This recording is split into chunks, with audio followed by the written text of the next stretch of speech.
Right. It is January 27th, 2021. And I have a very short, tiny topic for you today. It's really simple. Who are you? So, we're looking at a verse from Luke, chapter 1, verses 59 and 60. On the 8th day, they came to circumcise the child, and they were going to name him after his father, Zechariah. But his mother spoke up and said, "No, he's to be called John. No, he's to be called John." I was thinking about what your name is. I read this passage, and it just jumped off the page to me and said, "What's your name? Who are you? What are you going to be?" Well, then I started thinking about you. You see, in John's case, an angel had come to his parents and said, "You are not to name him Zechariah. You are to name him John.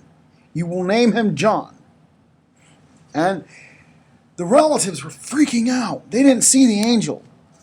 What they saw was this weird name for this child. Very odd, unusual thing.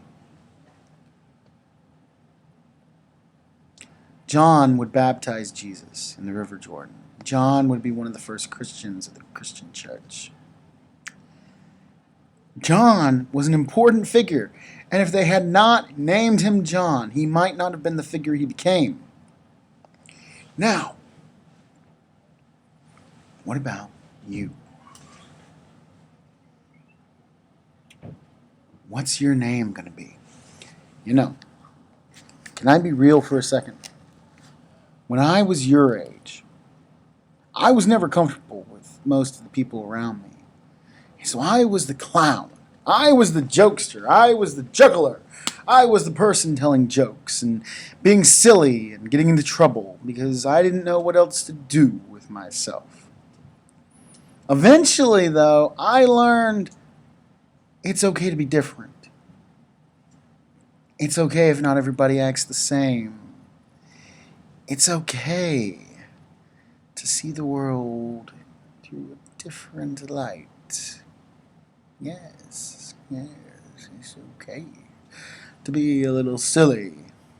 But I also learned that it's okay to be smart. I learned that it's okay to be passionate about things, to believe in things, to want to see things happen. What I do not want to happen to you is for you to take your name and for you to make your name, well, that's Jimmy. He's the clown. And that over there, that's Rufus. Now, you don't want any part of Rufus. Rufus is a mean kid.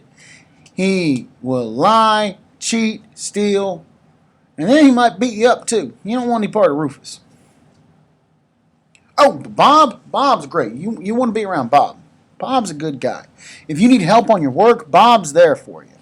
If you got behind and you lost track of where you are, Bob's there. If the teacher calls on Bob, Bob knows what the answer is. Be who you should be. Be who you want to be. Do not be afraid to be different. Do not be afraid to go a different way. But here's the other thing. Make sure when people say your name, make sure when people are talking about you, when adults are talking about you, when classmates are talking about you, they're talking about how great of a kid you are, how great of a person you are. Don't be the troublemaker. Don't be the clown just to be the clown. It's okay to be smart. It's okay not to know the answer. In John's case, his name mattered. In your case, your legacy matters. What kind of name is attached to you? Debbie the liar. Olivia, the animal lover. John, the flirt. These are real people I know. Will, the sad guy.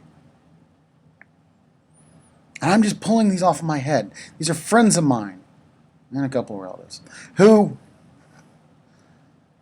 I can describe in one word. And let me ask you, just go ahead and think for a second. If someone was to describe you in one word, do you like what that word is? Do you? Here's an idea. Write your name down on something and see if you can get people to tell you what word they would put with it. Like Dorian, the athlete. Dorian, the smart guy. Dorian. The talker. And think about what you can come up with that will describe, that other people can come up with that will describe you. And see if you like the list. If you don't like the list, change it. Work hard to make that different. But you've got to own your name. You've got to take control of it. Nobody else can do that for you. I hope you all understood this. I hope you all got something out of it. Because I think it's really important to think about your name every once in a while. So, have a good day.